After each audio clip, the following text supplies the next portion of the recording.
When people talk about the street triple, they tend to do so in terms of its performance on twisty roads. Certainly I agree that it is fun in those conditions, but where the bike really excels is an urban setting.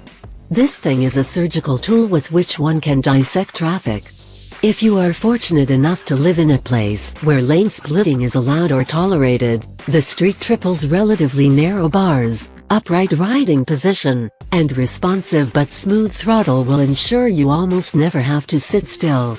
A tall first gear overlaps into second nicely, and a combination of the two will allow you to get north of 30 miles per hour comfortably, that is, no jerkiness when letting off the throttle. Urban maneuvers are so fluid as to be almost confidence building.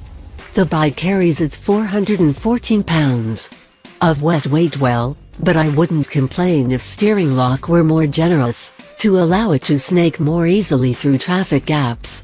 One major complaint is that the bike seems to lack presence. Maybe it was just bad luck, but in my time with it, cars were pulling out in front of me, meandering into my lane, and otherwise being oblivious to my presence far more than when I'm on other bikes. Additionally, the mirrors are abysmal. They don't show what's behind you so much as they just remind you that there might be something behind you. Maybe. You'll have to check for yourself. Some of my criticism of the street triple's mirrors may stem from the fact that, at 6 feet 1 inch tall, I am clearly not the target audience for this bike. Its ergonomics are pretty cramped for a guy who generally favors adventure bikes and cruisers, especially when riding at speed, leaning into the wind blast. In that position I found the mirrors were almost parallel with my line of sight. I had to pull back and contort when attempting to view things behind me.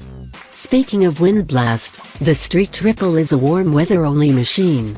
That little cowl above the twin headlights offers no discernible protection against the elements.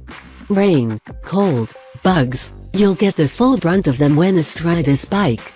Which, in conjunction with the seating position, makes it ill-suited for long hauls.